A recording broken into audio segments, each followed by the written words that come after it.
కొల్చారం మండలంలో మంగళవారం అర్ధరాత్రి నుంచి బుధవారం తెల్లవారుజాము వరకు కురిసిన అకాల వర్షానికి అన్నదాతలు ఆగమాగమయ్యారు.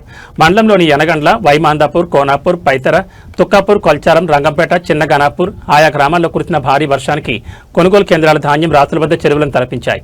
వరి ధాన్యం కుప్పలు, తూకం వేసిన బస్తాలు వర్షానికి తడిసి ముద్దయ్యాయి. తడిసిన ధాన్యాన్ని చూసి అన్నదాతలు ఆగమయ్యారు. ఆరుగాలం కష్టపడి పండించిన పంట కళ్ల ముందే తడిసిపోవడంతో రైతులు ఆందోళన చెందారు. తడిసిన ధాన్యాన్ని తరుగు లేకుండా వెంటనే కొనుగోలు చేయాలని, లారీలను పంపాలని డిమాండ్ చేస్తూ రంగంపేట ప్రాథమిక వ్యవసాయ సహకార సంఘం పరిధిలోని రైతులు మెదక్ సంగారెడ్డి ప్రధాన రహదారిపై రాస్తారోకో ధర్నా చేపట్టారు. కాంగ్రెస్ ప్రభుత్వానికి వ్యతిరేకంగా నినాదాలు చేశారు. సుమారు 2 గంటల పాటు ధర్నా నిర్వహించడంతో భారీగా వాహనాలు నిలిచిపోయాయి. రైతులకు మద్దతుగా సర్పంచుల ఫోరం మండల అధ్యక్షుడు రవితేజారెడ్డి, బీఆర్ఎస్ యూత్ అధ్యక్షులు కోనాపూర్ సంతోష్ రావు, వైస్ చైర్మన్ మల్లేశం, అరిగే విజయ్, కాశీనాథ్ ధర్నాలో పాల్గొన్నారు. సంఘటనా స్థలానికి కొల్చారం ఎస్ఐ మహమ్మద్ మొహనుద్దీన్ చేరుకుని రైతులకు నచ్చజెప్పారు. రైతులు వెనకపోవడంతో తహసీల్దార్ శ్రీనివాసాచారి చేరుకుని లారీలను వెంటనే పంపి తడిసిన ధాన్యాన్ని కొనుగోలు చేస్తామని, రైతులెవరూ అధైర్యపడొద్దని, చివరి గింజ వరకు ధాన్యాన్ని కొనుగోలు చేస్తామని హామీ ఇచ్చారు.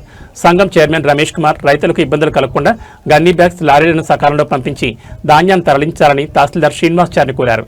ఈ కార్యక్రమంలో రైతులు, నాయకులు పాల్గొన్నారు.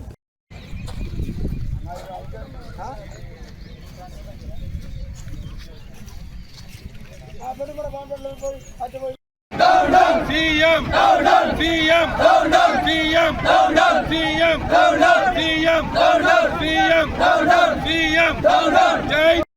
Miram, down, down, CM, down, down,